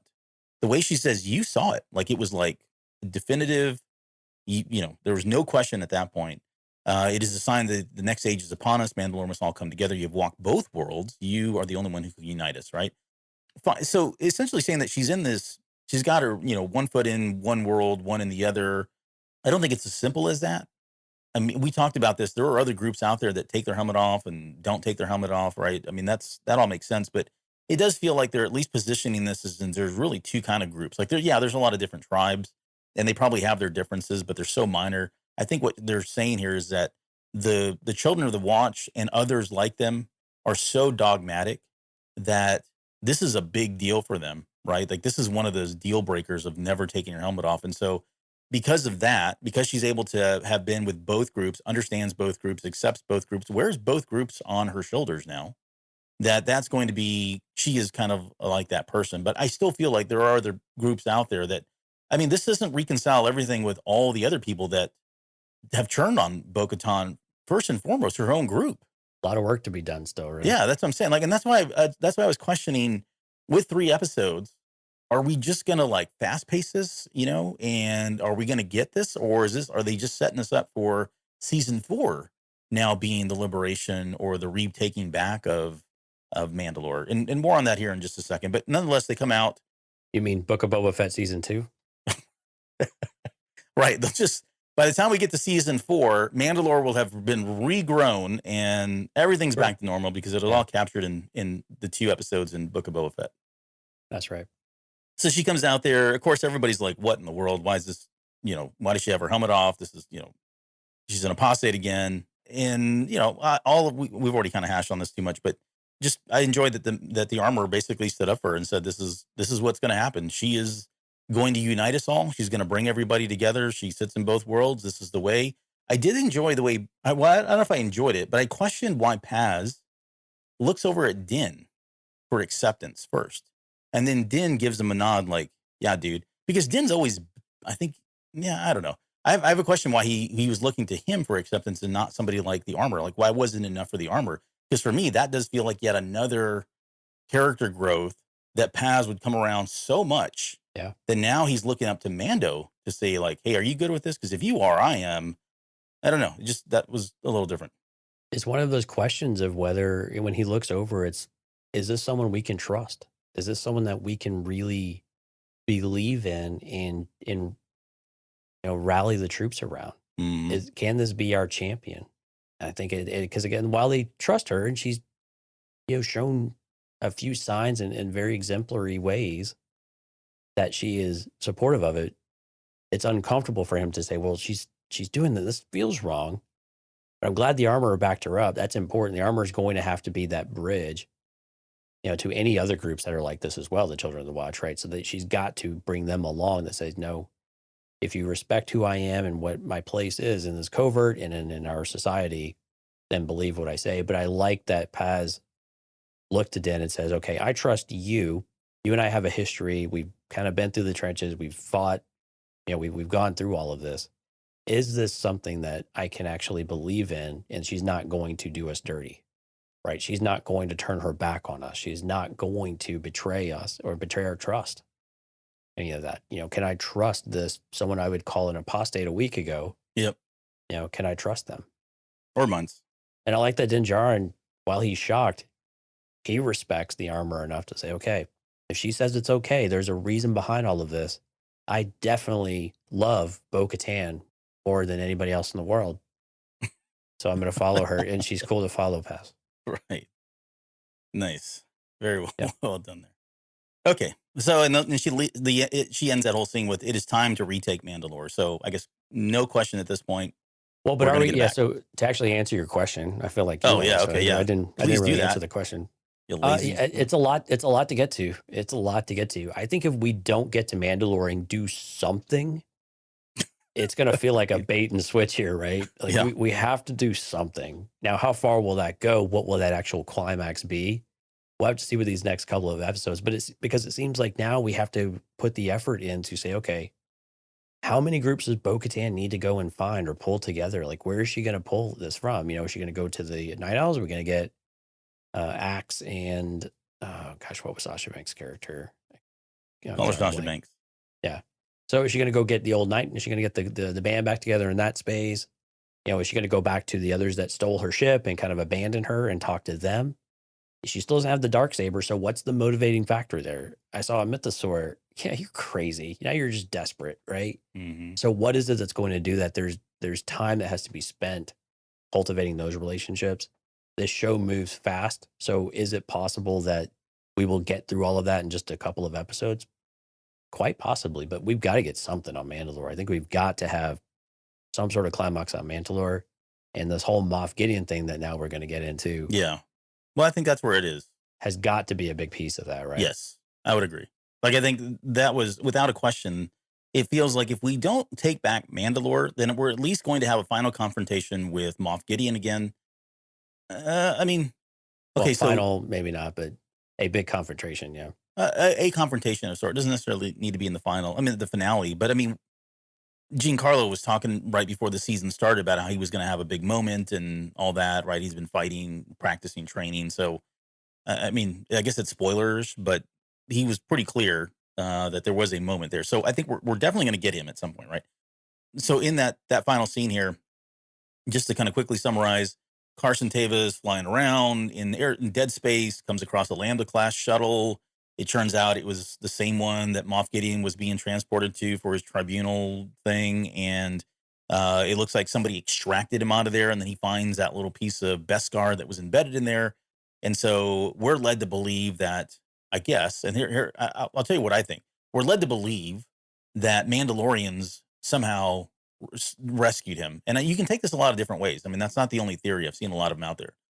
When I saw that, because it fits into my own headcanon, because we talked about this, it might have been before the series started, or at least in episode 1, episode 2 of this season, that the big bad on my theory was the big bad on Mandalore was Moff Gideon, right?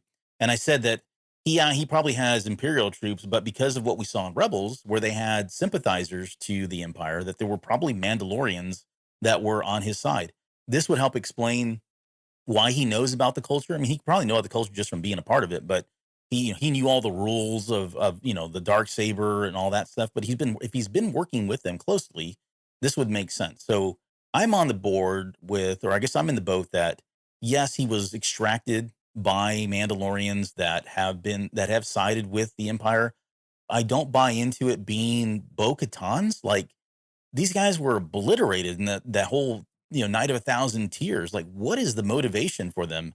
I mean, I understand that maybe they're mercenaries, but I can't see them having the Mandalorian pride as Clan Kreese, right? I can't see Clan Kreese Mandalorians being okay with like, okay, well, we got our butts kicked by these guys. Let's just go ahead and join them. I don't see that at all. I think they've got too much pride. Maybe it's other groups, right? But I am strongly in the boat that in the boat that it's really his group that he's been working with. And I don't know. I've seen other people talking about, oh, well, Gideon's a Mandalorian himself or was at one point. I don't really believe that because he's ISB and we kind of already had some background on him. So, but what are your thoughts? I mean, who do you think was that piece of metal there because they extracted him and did it well? And then was it the extraction because they were rescuing him or was the extraction because they were going to do something else with him? Wow. Yeah. There's a lot of ways you could go with this. You have 60 seconds, but go ahead, please. So maybe I'll just start where I want it to be. Yeah. I like it to be a plant. Like I want them to plant the Mandalorian armor, the Beskar armor there to start to put the doubt in the new Republic. So the new Republic sees the Mandalorians as a threat. And again, when you talk about ways to distract everybody from what the First Order or the eventual First Order would be, the Imperial Remnant, whatever you like to call them right now, would be to say, okay, the Mandalorians are a threat. They are out there. You need to focus on them. And they've pulled out an Imperial person. So therefore, they are now moving up the list of the most wanted, right? So again, it puts heat on the Mandalorians where maybe they feel like they're getting comfortable. Maybe Moff Gideon has some intel that's suggesting that they're getting more organized. Maybe he's got his ear to the ground in some way. Okay. So I like that angle the most. I think that's the most likely in all of that. I don't think there could be a smaller sect of Mandalorians. We know that Giancarlo Esposito specifically said that there is a certain affinity. What's the right word? Affinity. Yeah, affinity for the Mandalorians. There's something about him that is borderline obsessed with them. Right. So that part of it it's got to be reconciled somewhere and all of that, you would think, unless it was just him kind of talking. And so that he would have somebody around him that was a part of that would be interesting as well. We also know that, Dark Troopers they didn't have any Beskar, right? They were just really heavy duty armor. No, there's no reason. Yeah. Yeah. So they've got a lot of it laying around. All right. I mean, it's so coveted. He's had it. I mean, hell, he made a spear out of it. So. Right. Yeah, exactly. So he knows where it is. They know there's a stash somewhere still. Right. So anyway, I think that's probably more what it is. I don't think there's any other aspect of it, but maybe he's got a few Mandalorians. Maybe this is where one of our other characters comes about from how he's aligned with Moff Gideon for some reason. But Gar Saxon's son. Maybe, yeah, maybe so. But again, I like the idea more of that he's just trying to bait them, and also, I mean, not directly, but make sure that they're on the radar of the New Republic. So where the New Republic is going to put heat on them to, again, more distraction, more smoke and mirrors. Well, either way, I think what this does is at least gives the New Republic, to your point, right? It gives the New Republic reason to go now either in search of Mandalorians or visit Mandalore, right? That's their lead as to where Moff Gideon possibly could be at this point, right? So, yeah, maybe. I mean, it would take us back there. And if that's the case, then on one hand, right, for your theory, then they were set up. I guess where is Gideon at that point then? Like, is he... Well, I guess it doesn't matter where Gideon is at right now. I mean, in transit. Well, it does because we got to see him before the season's over, right? So we got to get to him. Yeah, but I don't know that I could guess where he was at. He's at some hidden underground Imperial base. I mean, I don't know. He's on the other side of Nevarro, at the other Imperial base that we didn't know about until next episode or something like that. I don't know. So I don't know. I mean, he's not. I think the interesting part of this is when you start to consider, is there a Thrawn or someone else also at play, right? Is there some other character in the background? Is there some other force that is enabling some of these other things? But we're not in wild space necessarily, where we don't have a real good idea of where the Imperial Remnant is based, if they're based anywhere, but we know they're operating out of somewhere. So where is that? We've only seen the Empire more or less in space, right? No, we We saw them on. No, we saw the TIE interceptors where they were coming after her in droves. right, but we don't know where they're coming from. That's my point. Like the only base we've seen them, I think, actually at was on Nevarro, where they had the remnant base with the cloning facilities and things like that. Hmm. I don't think we've actually had them housed anywhere else except on Nevarro. So we don't really know where they're coming from. So are they mobile? Do they have some sort of installation somewhere? Those types of things would have to come out for us to be able to speculate a bit more clearly on it. But I like the idea of them being a bit more nomadic right now too, given that we know that the First Order doesn't really come around for another 10 plus years more directly. Yeah.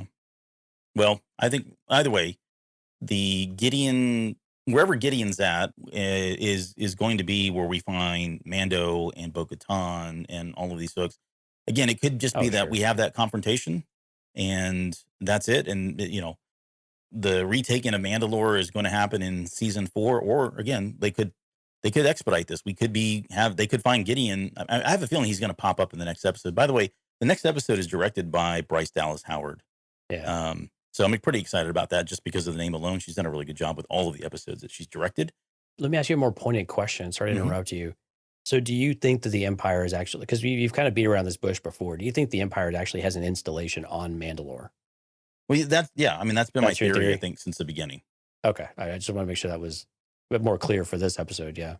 Well, yeah, and I think so for me, like again, there are all these things certainly play into that theory, but you can pick them apart too, right? And say that they don't. But the fact that there's got to be a threat. Like I said, there's got to be a threat on Mandalore. From in my head, there's got to be somewhere somebody is there. Whether it's more Mandalorians, whether we know it's not the toxic gases and all that stuff, so that's out the door.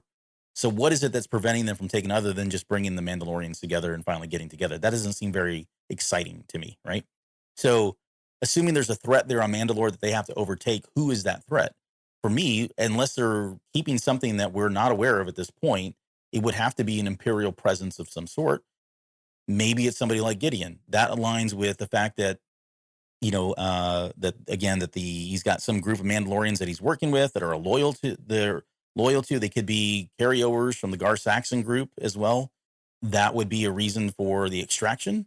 It certainly would also explain why there just happened to be 20 TIE interceptors, 30 TIE interceptors, if you count the first 10, in Mandalorian space of all places. Why the heck would they be in Mandalorian space? There's no reason. There's nothing there. It's a wasteland, right? It's been completely devastated. So to me, it feels like there have to be a base of operations there. Thing I'm unsure about though is how would a shard of Beskar armor or of Beskar metal be embedded? Because that stuff doesn't break or shatter easily. So how does that get embedded in the hull of a ship like that when there was not really any risk of a firefight inside the ship? So that's the part I don't know. Like, how is that, if it's not planted, like, how did that even happen? And maybe I'm just thinking way too hard about this, that it's just not important. Because I'm with you. Why would they wouldn't, if leaving something intentionally to completely eradicate my previous theory, leaving something there intentionally for the New Republic to distract them from whatever else. If the Empire is on or in the Mandalorian system, then it doesn't make sense to bring the New Republic there. Right, because that's a huge risk and doesn't necessarily accomplish anything for them because they don't want New Republic hanging around, even if they were to eradicate the Mandalorians, which the Empire probably doesn't think they could do anyway, is my guess. So again, I'm guessing a plant's probably not likely. I've kind of talked myself out of that one now, but also, how would you shatter a piece of Mandalorian steel? You obliterate it from space. No, I mean, you're right, because even that inside the shuttle, it doesn't make sense. The sphere lived. Of all the things that lived when the Razor Crest was blown up, the only thing that lived was that spear, right? And the ball. Yeah. Which is a Mandalorian ball, apparently. So, or made of Beskar ball. But so I actually like your theory because I think it plays in with what we've been talking about. Like, the Empire is so aware, and the beginnings of the First Order are so aware that the New Republic is probably never going to be a true threat to them, right? And that's why the Resistance is spun up later on, because they're a joke. The only group that's going to be a threat, there are no Jedi around, so why not plant something like that leads them to the Mandalorians, that causes the New Republic to look down on them or whatever, because it keeps them in check. It ensures that they don't get together, that they don't grow, right? And there's not this threat, because there is one group that could probably take them all down, which is the Mandalorians. So I get the theory, and I don't hate it. So I don't know. We'll see. I just don't know at this point. It was a good way to kind of just, like I said, it was a good way for us to just understand that we're going to go probably to, well, we are going to go to Mandalore, and we are going to confront Gideon. Why, we'll have to see. And I think they're going to give us that in the next episode, because we're running out of time here, given how much stuff we still need to do with the series. We seem to say that a lot with series. And to be clear, Dale and Risk, both mainly coming out there, they did call it Beskar alloy. So it's not pure Beskar. So it won't have all the properties of Beskar metal specifically. So fair point there. Okay. Well, okay. So let's get to our final questions here. And I want to start with the New Republic. So, because I know we talked a little bit about what's going on with them. Like, on one hand, I mean, they're portraying them as being just as bad as the Empire, and that's probably not fair, right? It's an oversimplification. It's an oversimplification, and there's certainly been signs that kind of they've done things, especially with like Pershing, right? That is morally gray. It's not even morally gray. It's probably just a bad choice to fry somebody's brain, rehabilitate them in that way, right? So that, I get that, but they have been kind of playing them as this group that's kind of like, yeah, we really don't want to get involved. They've got a lot to go. And I think where people are forgetting is that we've had the better part of 18, 20 years now of the Empire in power. They've completely extracted and ripped out, gutted everything that once existed with the Republic. And so now and I'm not an apologist for the New Republic. Trust me, I'm not. But I think we're forgetting that this is a really difficult time, and it's not going to happen in 5 years. It's not going to happen in 10 years. They've got a lot going on. The infrastructure alone, rebuilding everything. They've got certain planets. They've got all these different battles with cartels and, the pirates and that sort of. They probably are spread pretty thin. Maybe this does explain why we get away from Coruscant as being the capital, and we move to like Hosnian Prime. Maybe they're kind of, sowing the seeds there for what that's going to look like. But yeah, I don't know. I would agree that it doesn't feel right that these aren't the good guys in some ways. Like, they don't feel like, the rebellion, and they're not. I mean, they're the New Republic, and that's why they continue to say they were a joke. And that's why, Leia and everybody else decided that, look, we're going to start our own thing up, because these guys they're just lost in themselves, right? It's a bureaucracy, and they're not really getting the stuff done that we need to get done. It's hard. And we've seen this in the books. I think they did a great job of really highlighting this too. The transition from Galactic Republic to Galactic Empire was so much easier to do, because you kept a lot of the same infrastructure. You kept a lot of Palpatine had been building that control and building that momentum for years, right? So when he transitioned that over into it was just the next logical step. When the New Republic gets formed, and whenever they're trying to do that, they have to take such a hard left turn and to prove that they are not the same as the Empire, to prove that they're going to treat everyone well. But they can't trust any of the people that were in power. They can't trust any of the institutions that were there. They have to go build it from the ground up. And even though the rebellion had grown considerably, it still wasn't something that was in a position in order to set up a government in a really quick amount of time and to actually institutionalize a lot of things. So they've been trying to do the best they can. And I am going to come across as a bit of New Republic apologist, even though I hate some of the things that we're seeing, with what they're doing, because it's just asinine. But it's you understand it though from a certain level. You're just trying to make things run, and you're just trying to set that baseline. Even 5-7 years after the fall of the Empire, it's still happening, because that thing, it just takes so long to do it. And you just have you put people in place that maybe you don't need. And maybe this is why the amnesty program is so important, because they just don't have the people to be able to do it. So we'll be the good guys by bringing these other people in, give a chance to rehabilitate, give them a second chance, let them see that, hey, this is what good life can look like, and we're filling a need that we have. But at the same time, it's more of a fact of, like, they literally just don't have the people to do this. They don't have the right people, because they just had to show, and they have to continue. And you have to know a lot more than what you're seeing on screen. So I think for people who haven't been as steeped in the books or haven't followed some of that. And it has been a number of years, I think, to be fair, since some of those books like Bloodline had come out, right? That they're pretty far removed from it to where it's you have to take all of that into account to say that this is something that the New Republic just really struggled with from day one and never really found their footing. And they were fighting against this.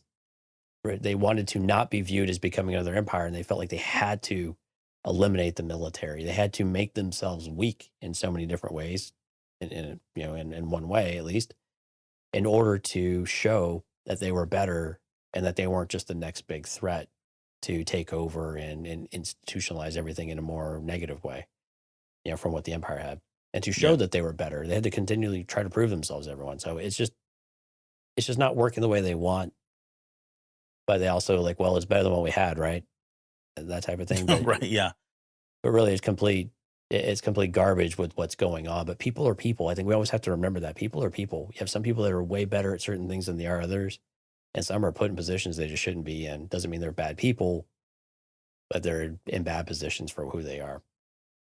Yeah. And don't get me wrong, there are some pretty arrogant people at the highest levels right now in the New Republic, right? Because they're in power. And I think that's Oh, essentially sure. what they're trying to show here is that, whether it's the Empire, whether it's the New Republic, it's a big galaxy and trying to manage that many people and do the right thing all the time. Not going to always happen. It's not probably practical, even though from our, simple storytelling, good is good, bad is bad, evil is evil kind of perspective, it would make sense. I just hope they don't push this too far is all I'm saying, right? Like I get I'm it. with you. They I'm with gave you. I us don't they want gave it that. to us. We get it. It's difficult. They're making bad decisions. We want to have faith that they'll finally come around. But if they keep pushing these buttons, then it starts to really bother me because, like I said at the very beginning, it does kind of to me fly in the face of what Luke and Leia and Han and everybody fought for, and now what we're seeing these guys fight for, right? Like they're doing all this work, and yet you've got people like that still in power. Like they're just kind of bucking up. They're going against the grain, and I don't like that. That's not like that doesn't feel like a good story. It doesn't feel like a good character to me, the New Republic, and I've always had them as being the good guys, right? And you want that to be the case. So, pump the brakes a little bit. Let's not get too far into this anymore. We get it. Let's move on Yeah. now. It's uncomfortable, but like, then again, we know why the resistance was created, right? We know why that was. It was this dysfunction. Hmm. So it feels a little soon for all of that to happen, but that it never really got seated or really found its rhythm makes a lot of sense. But I'm with you. I hope we kind of back off a little bit on some of this. We get it. There are power hungry people, there are power hungry individuals and groups that want to further their own agenda, regardless of who's power. But to villainize, and we had talked about this during the Pershing episode, to kind of villainize the New Republic, I don't think that's the spirit of Star Wars of what we want to do. Certainly it's flawed. Certainly it's going to have major flaws. Certainly it's going to lead to the resistance because we know there were significant flaws. But the way that they had kind of started broaching it, I hope that we can kind of pull that back a little bit too. I'm with you. Yep. Well, the other questions I had, I think we've already answered, which is around Gideon, who freed them. I want to talk Right. about Zeb. I think we've done all that again already. So, is there anything else? Any questions that you had? Anything you want to cover before we close up shop tonight? No, I think we hit all the major ones tonight. Again, good episode. I mean, this was a really enjoyable episode from a few different paths. Great, some great existential kind of thoughts between Bo-Katan and the armor. Great action sequences. A lot of fun in that space. Again, like you had said at the top of the show, bringing all the pieces kind of together, giving us a bit of direction. Now it feels like we're, headed to the place that we know we kind of need to be. And so that feels good whenever you feel like, okay, we've got this momentum now building. So let's hope we build on this next week as well. Yep. Very cool. Well, we had a lot of people that showed up for the show, so thank you guys. I think you've got names. I do. Jonathan, Steph, Lauren, Cindarian, Dale, Sky, Riley, Darth Pikachu, Music Train, and Risk. Sorry, I'm like looking at too many things at once here. Yeah, thank you all for coming out. If you're listening to the show, thank you for downloading the episode. If you'd like to visit us on the live stream, usually we are live Sundays and Thursdays at 9 p.m. Central.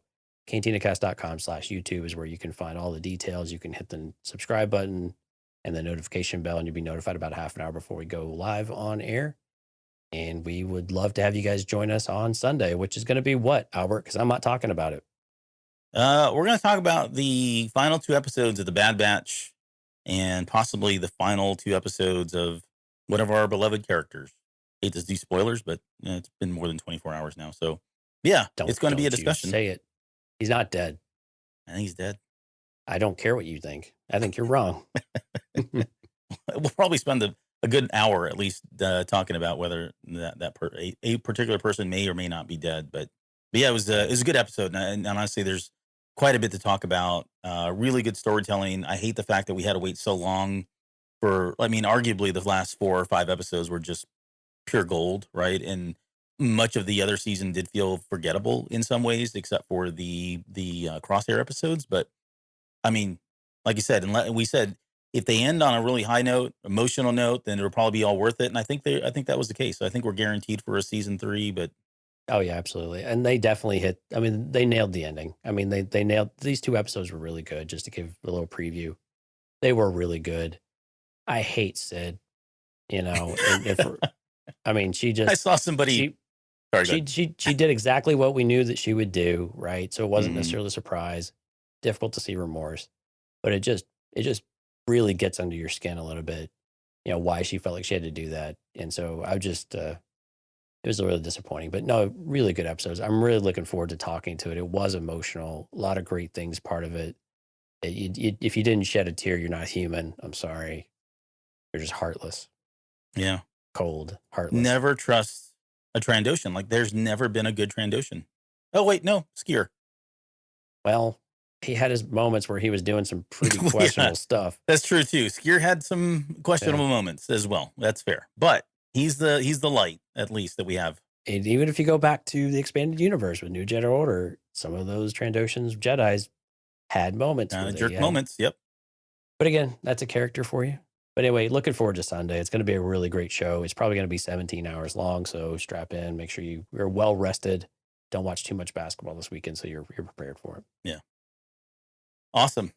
Well, with that, I guess we'll be back here in just a few days to talk about a lot of Bad Batch. And then don't forget, next week, we've got a tsunami of shows slotted for Star Wars Celebration and bringing you guys all the news and impressions on trailers and whatever else we get. We don't even know at this point, but it's going to be exciting. So with that, I guess we'll see you guys here in just a few days.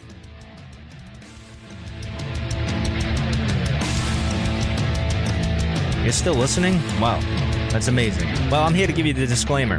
Normally we do a big, long, drawn-out disclaimer thing saying what's what and who's what and all that other stuff, but I think you guys kind of know that Lucasfilm and Disney have no affiliation with us at all, and we have none with them.